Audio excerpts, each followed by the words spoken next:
एक बार फिर से आप सभी का स्वागत है हमारे YouTube channel Avision SSC bank exams में। और आज फिर से एक करंट अफेयर्स का सेशन लेके आए जो कि बेस्ड है 16 दिसंबर के ऊपर।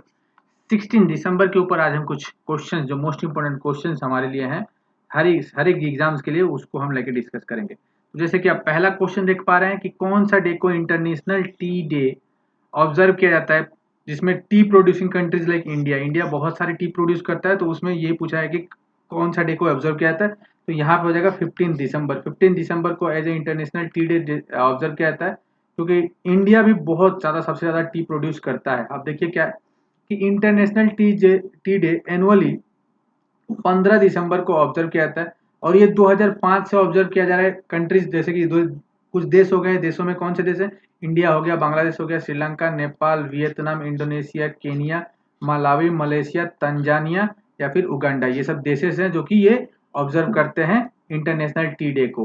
ठीक है, उसके बाद इसमें और देख लीजिए तो पर्पस क्या है इसका, एक ग्लोबल अटेंशन सबका लाना कि क्या है कि गवर्नमेंट और सिटीजन एक इम्पैक्ट बना सके ग्लोबल टी ट्रेड में। ग्लोबल ट्रेड में क्या इम्पैक्ट हो सकता है, जैसे कि वर्कर्स हो गए, ग्रोवर्स हो गए, या भी जो भी लिंक्ड हुए इस रिक्वेस्ट के प्राइस सपोर्ट्स हो गया, या फिर फेयर ट्रेड होगा। क्योंकि देखिए टी का व्यापार या फिर चाय का, जो चाय पत्ती की बात कर रहे हैं, बहुत लार्ज स्केल पे इसका व्यापार होता है। इंडिया का जैसे बात करें तो सेकेंड लार्जेस्ट प्रोड्यूसर है चाइना के बाद। तो क्वेश्चन है कि स्टडी कैसे बनता है कि टी का फर्स्ट लार्जेस्ट प्रोड्यूसर कौन है। तो फर्स्ट अगर बात करें तो चाइना याद कीजिएगा, और सेकंड अगर इंडिया का बात करें तो सेकंड है इंडिया।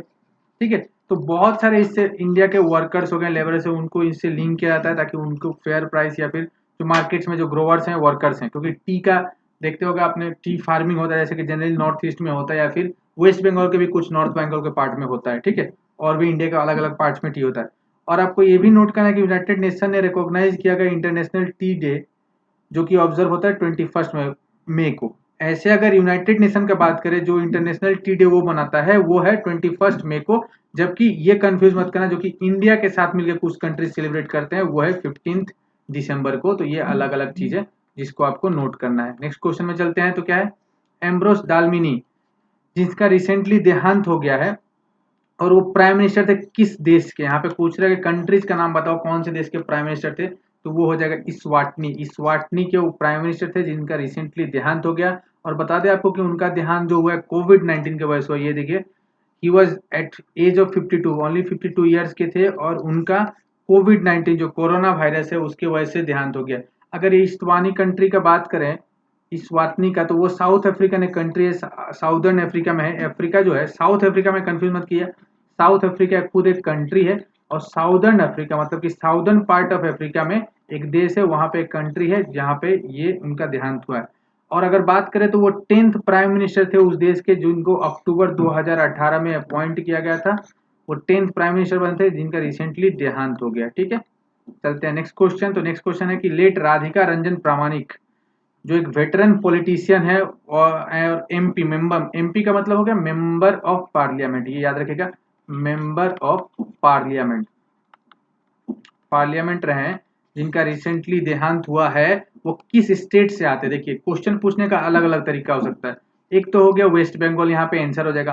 क्वेश्चन इस तरह से भी पूछ सकता है किस फील्ड से थे, तो अगर फील्ड का बात करें तो आपको जानना चाहिए कि वो पॉलिटिक्स से बिलोंग करते हैं। किस स्टेट से थे, तो क्या हो जाएगा, वेस्ट बंगाल हो गया। तो ठीक है, एक वेटरन पॉलिटिशियन थे, इस तरह से भी क्वेश्चन आपको पूछ सकता है, जो कि वेस्ट बंगाल के थे, राधिका रंजन प्रामाणिक, जिनका बीमारी के वजह से 88 साल 88 के ईयर्स के टाइम पे डेथ हो गया। और वो लोकसभा में 5 टाइम्स के लिए माथुरापुर, जो कि एक सीपीएम के टिकट से उन्होंने 1989 में जीता था। उसके बाद में उन्होंने टीएमसी तृणमूल कांग्रेस को ज्वाइन किया था later phase of the career में, और बाद में वो तृणमूल फेज टीएमसी तृणमूल कांग्रेस के पार्टी में रहते हुए भी वो उनका देहांत हुआ है। ठीक है, तो ये इंपॉर्टेंट क्वेश्चन है जो डेथ रिलेटेड आपको बार बार बोलते हैं कि क्वेश्चन ध्यान दीजिएगा, तो वो रहा। उसके बाद नेक्स्ट क्वेश्चन है, देखिए कि 2023 FIH men's hockey world cup कहाँ होगा।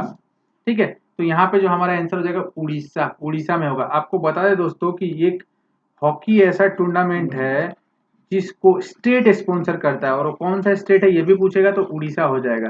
जैसे कि देखिए, आपको अगर बात करें क्रिकेट का, तो क्रिकेट को as a whole BCCI sponsor करता है कि नहीं, इंडिया के नाम पे स्पॉन्सर होता है कि नहीं। लेकिन अगर हॉकी का बात करें तो वो स्टेट स्पॉन्सर है, स्पॉन्सर बाई उड़ीसा गवर्नमेंट, और आपको पता हो कि उड़ीसा से बहुत सारे हॉकी के प्लेयर भी निकले हैं, तो इसीलिए उड़ीसा इसको बहुत महत्व देता है। अब देखिए कि इंटरनेशनल हॉकी फेडरेशन, जिसको हम एफ आई एच बोलते हैं, उसने अनाउंस किया कि 2023 वाला जो मेंस हॉकी वर्ल्ड कप होगा, जो कि होस्ट होगा कहाँ, उड़ीसा में, और ये सेकंड कंसेक्यूटिव टाइम, इसके पहले वाला भी हुआ था, उसके बाद ये 2 नंबर का होने जा रहा है।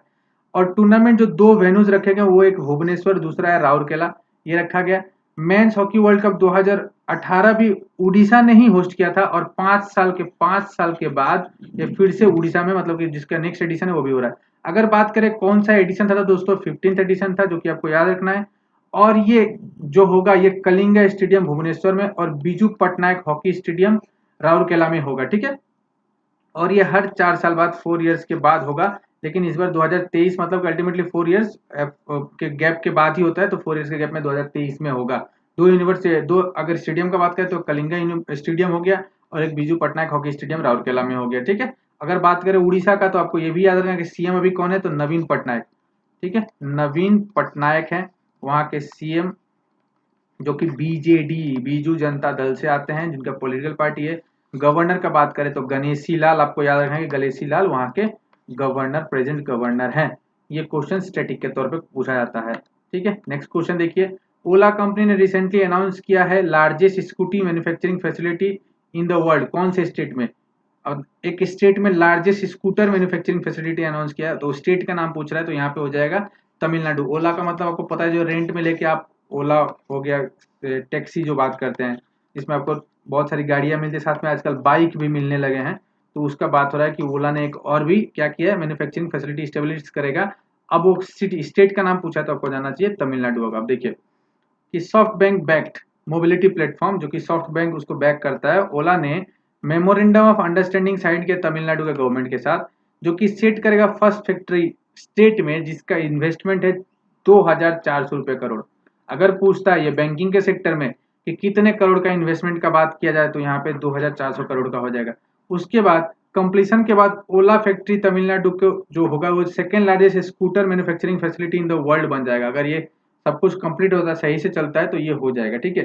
फैक्ट्री जो है, इसका अगर कैपेसिटी का बात करें तो 2 मिलियन यूनिट्स हर साल इसका बनाने का क्षमता है, इतना प्रोड्यूस कर पाएगा। और ये फैक्ट्री जो है, लाइन क्या है, प्राइम मिनिस्टर नरेंद्र मोदी के विजन आत्मनिर्भर भारत, मतलब खुद पे निर्भर रहने वाला भारत के ऊपर, ये उसके उस विजन को लेके बनाया जा रहा है। आपको बता दें कि जैसे आत्मनिर्भर भारत कैसे ये हो रहा है, कि जैसे एक टाइम जब कोविड-19 स्टार्ट हुआ था, तो उस समय देखिए कि मास्क की कमी होने लगी थी। लेकिन कुछ गुजरात की 2 कंपनी है सूरत की, उन्होंने इतना मास्क प्रोड्यूस किया कि India world largest mask producer हो गया। सेम पीपीई किट के साथ भी इंडिया करने लगा।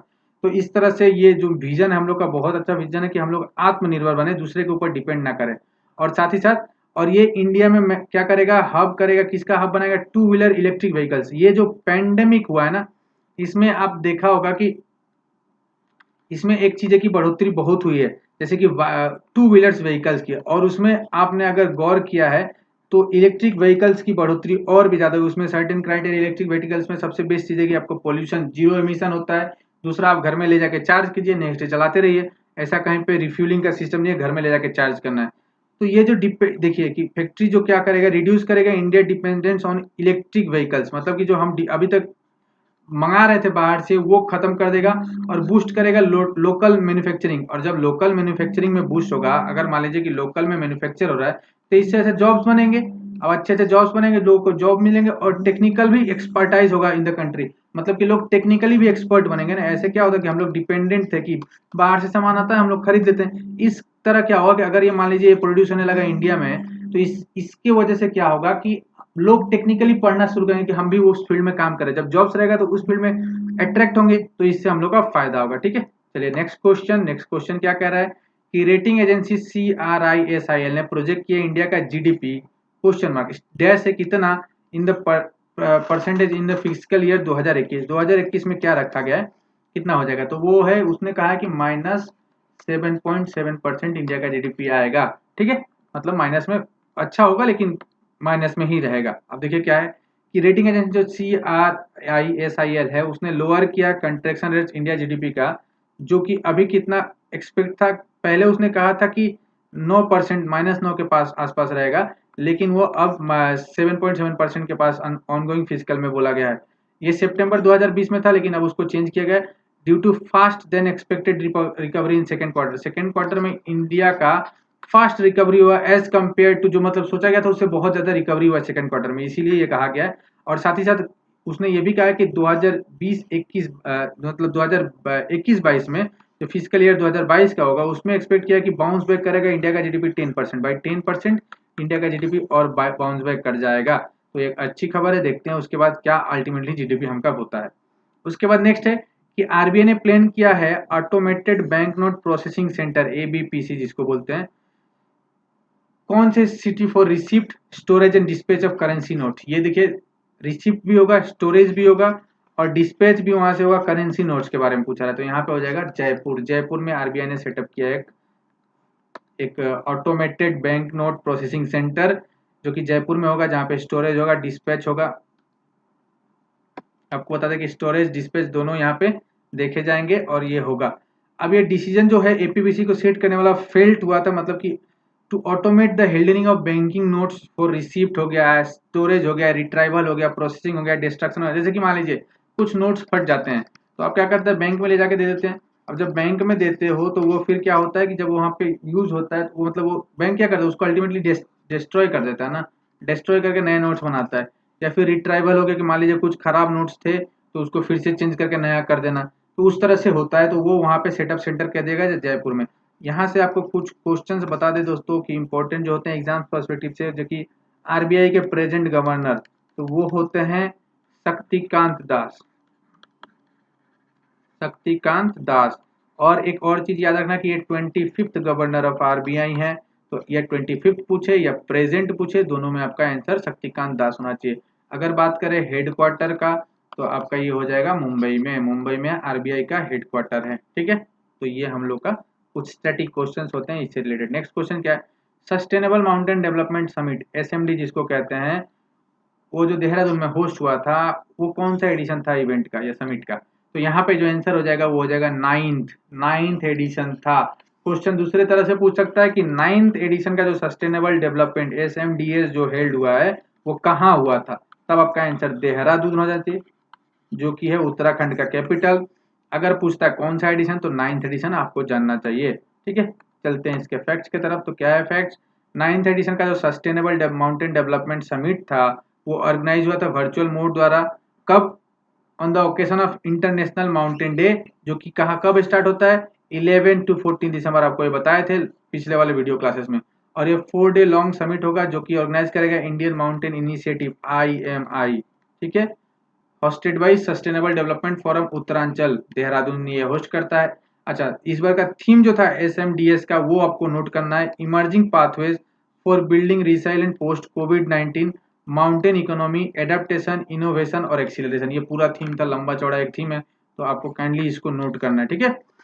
और ये जनरली इश्यूज को जैसे इश्यूज को एड्रेस करता है, जैसे सच हो गया, माइग्रेशन हो गया, वाटर सिक्योरिटी हो गया, क्लाइमेट रिजिलेंस हो गया, या फिर इनोवेटिव सॉल्यूशंस क्या कर सकते हैं फार्म सेक्टर में, डिजास्टर रिस्क रिडक्शन में, इंडियन हिमालयस के जो इंडियन हिमालय जनरली जो इंडियन हिमालयन स्टेट्स हैं उसमें हम कैसे इसको मैनेज कर सकते हैं, उसी को एड्रेस करता है। तो ये इंपॉर्टेंट एक क्वेश्चन भी रह गया आपके एग्जाम्स पर्सपेक्टिव से, क्योंकि समिट रिलेटेड क्वेश्चन आपसे पूछे जाएंगे। उसके बाद नेक्स्ट है कि कौन से ईयर को डिक्लेयर किया गया international year of creative economy for sustainable development by UNESCO. UNESCO ने डिक्लेयर किया है international year of creative economy for sustainable development by UNESCO, ठीक है। देखो क्या है, तो यहाँ पे जो हमारा आंसर हो जाएगा वो आपको पता है कि 2021 को डिक्लेयर किया गया बाय यूनेस्को। अब आगे देखते हैं इससे रिलेटेड फैक्ट्स। तो क्या है, यूनेस्को ने डिक्लेयर किया है 2021 को as a international year of creative economy for sustainable development, ठीक है। और ये डिसीजन लिया गया है 74 session of UN general assembly जो कि नवंबर 2019 में हेल्ड हुआ था। इसका जो मेन एम का बात करें तो ये है कि raise awareness, promote cooperation, networking को बढ़ावा दें, इनकरेज करें शेयरिंग बेस्ट प्रैक्टिसेस, जितने बेस्ट प्रैक्टिस एक दूसरे में है उसको हो गया, experiences, enhance human resource capacity, promote करें enabling environment at all levels, और टेकल करें चैलेंजेस क्रिएटिव इकोनॉमी, जितने इकोनॉमी के बेस के चैलेंजेस है उसको हम लोग टेकल करें। पेरिस बेस्ड बॉडी है जिसने लॉन्च किया international prize field in creative economy और इस बार किसके नाम पे रखा गया, तो in the name of Bangabandhu Sheikh Mujibur Rahman. ये बंगबंधु शेख मुजीबुर रहमान जो है, इन्हें फादर ऑफ नेशन कहा गया था बांग्लादेश का। जैसे हमारे यहाँ फादर ऑफ नेशन कहा जाता है महात्मा गांधी का, उसी तरह इन्हें कहा गया है father of nation Bangladesh. Sheikh Mujibur Rahman Bangladeshi politician थे जिन्हें फादर ऑफ नेशन कहा जाता था, और उन्होंने first president of Bangladesh as a first president of Bangladesh उन्होंने सर्व किया था, अपना टर्म दिया था बांग्लादेश के प्रेसिडेंट पे। और ये बाइनियल प्राइज, जो बाइनियल का मतलब 2 साल में एक बार होगा, वो 2 साल में एक बार दिया जाएगा, जो कि स्टार्ट होगा नवंबर 2021 से। 2021 से ये स्टार्ट हो रहा है और ये हर साल दिया जाएगा, ठीक है। उसके बाद नेक्स्ट क्वेश्चन पे चलेंगे तो समझ में आएगा हमको। देखते हैं क्वेश्चन क्या है। Vision 2035 public health surveillance in India, a white paper released by which organisation, ये किसने रिलीज किया है। विजन 2035, ये नया एक चीज है विजन 2035, ठीक है। तो देखिए कि इसको रिलीज किया गया है नीति आयोग द्वारा। अब नीति आयोग क्या है, क्वेश्चन कभी कभी पूछता है, तो इसको याद रखिएगा, national institute for transforming India. ध्यान से देखो दोस्तों, ये देखो आपको दिखाते हैं, ये देखो नेशनल का एन, इंस्टीट्यूट का आई, ट्रांसफॉर्मिंग का टी और इंडिया का आई, ये इंडिया होता है। तो national institute for transforming India का जो ये नीति आयोग बना था, प्लानिंग कमीशन को खत्म करके हम लोग 2015 में जो नीति आयोग लाए थे, उसी ने इसको लॉन्च किया विजन 2035 करके। देखते हैं इससे रिलेटेड फैक्ट ये क्या है। तो एक पेपर टाइटल जिसका नाम था vision 2035 public health surveillance in India, 14 दिसंबर को इसको लॉन्च किया गया है। और ये विजन 2035 क्या है, तो ये है continuation of work on health system strengthening. और कितना हेल्थ सिस्टम्स को स्ट्रेंथन करें हम अपने देश में। जैसे कि आपने कोविड-19 के टाइम पे देखा था कि कहीं कहीं पे आपको जो सिलेंडर का जो मतलब कि जो आपको वेंटिलेटर है उनकी कमी पड़ गई थी, हॉस्पिटल्स में बेड की कमी पड़ गई। तो अल्टीमेटली ये हम क्या देखें कि हमारे अंदर जो खामी है उसको धीरे धीरे दूर कर पा रहे हैं। तो ये खत्म करने के लिए इसको नीति आयोग इसको मॉनिटर कर रहा है, और ये और स्ट्रेंथन करेगा हमारे देश में। पब्लिक हेल्थ सर्विलेंस पीएचएस को एक इंपॉर्टेंट फंक्शन दिया गया है, जिसमें रिक्वायर करेगा प्राइमरी, सेकेंडरी और tertiary levels of care. 3 level का केयर रखा गया है, जिसमें 3 लेवल ऑफ केयर रहेंगे। और व्हाइट पेपर लेज आउट इंडिया विजन, जो कि पब्लिक हेल्थ सर्विलेंस थ्रू है, integration of 3 tired public health system into Ayushman Bharat. Ayushman Bharat क्या है, एक मेडिकल सुविधा है, मेडिकल एक योजना है जिसको मोदी जी ने लॉन्च किया था। तो उसको लेके इसको इंटीग्रेट करके नीति आयोग एक साथ काम करेगा, जो कि हमारे हेल्थ सेक्टर को और बढ़ावा देगा। तो ये कुछ 10 मोस्ट इंपोर्टेंट करंट अफेयर्स थे दोस्तों आपके लिए। आपको एक और यहाँ पे कुछ न्यूज़ देना चाहते हैं कि हमारे ऑनलाइन प्लेटफॉर्म avision.co.in को विजिट कीजिए। .co.in को विजिट करके वहां से जाके आप टेस्ट सीरीज हो गया या फिर वीडियो लेक्चर्स जाके देख सकते हैं। और डेमो देखने के बाद अगर आपको पसंद है, जो कि बहुत ही रीजनेबल कॉस्ट में रखे गए हैं, तो आप खरीद के अपने अपकमिंग एग्जाम्स के लिए प्रिपरेशन कर सकते हैं। आशा करते हैं वीडियो पसंद आया होगा। अगर चैनल में नए हैं तो उसको सब्सक्राइब कर लीजिए और बेल आइकन प्रेस करना ना भूलें, ताकि आपको अपडेटेड नोटिफिकेशंस मिलते रहे। Thank you very much.